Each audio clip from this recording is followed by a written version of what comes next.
Okay, I've started. It's January the 2nd. I've started a little bit of a tidy up. Well, more than a tidy up. I saw Hand Tool Restoration putting a third leg in to his workshop. So I've got that bench there that you're looking at, which is the far end. I had this one running down a gap and that one where it's unpainted. So I've stripped it all down. I actually claimed this from a factory when they were throwing it out and made a bench out of it. So I've cut it down, stripped all the shelves out of it. I'm taking the legs off, and that makes it exactly the right fit with some scaffolding boards, same level as that one, 33 inches. And then what I'm going to do is come this way towards me for a sort of U stroke G shape. Give me more storage space and more working space. I didn't mean to start it today, but once I get started on something, after seeing it on a video, it just goes crazy. So here I am. I'll fill you in periodically.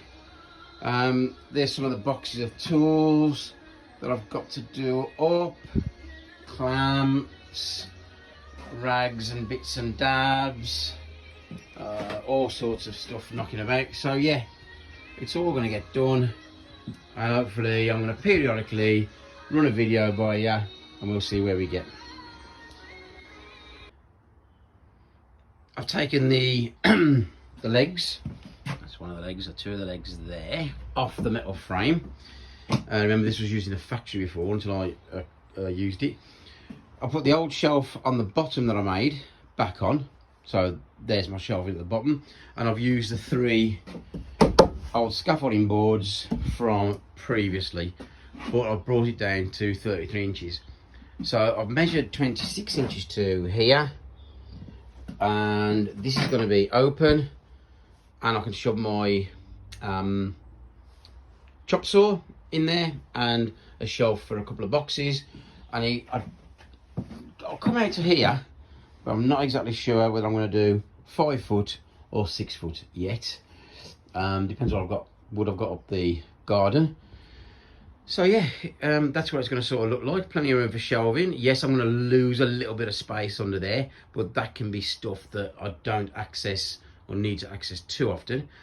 And yeah, we'll get there eventually sometime, probably. Oh, yeah, I've got a day off tomorrow and we'll see how we go. Welcome welcome to the top of my garden. This is my sort of where I keep all my scrap wood, and as you can see, these are the joists. I've got a scaffolding board, but I've also got these joists. Now I took these joists, this one and those there, from a pub that was being torn down.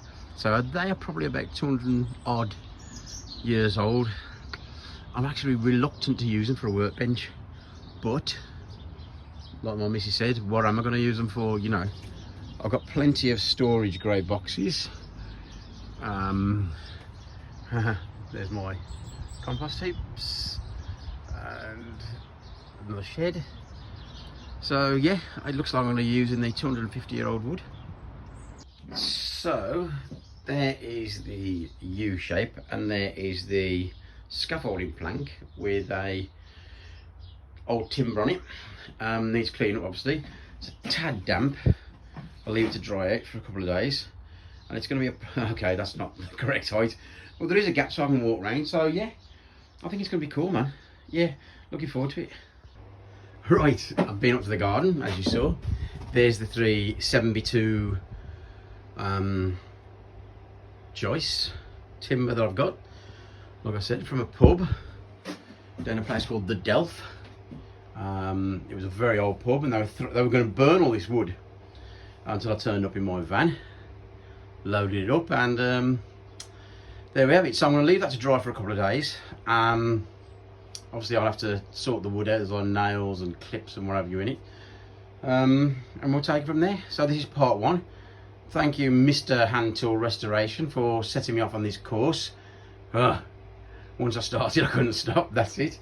So thank you all for watching, and I hope it inspires everybody else to start things which they just have no control over. Thank you.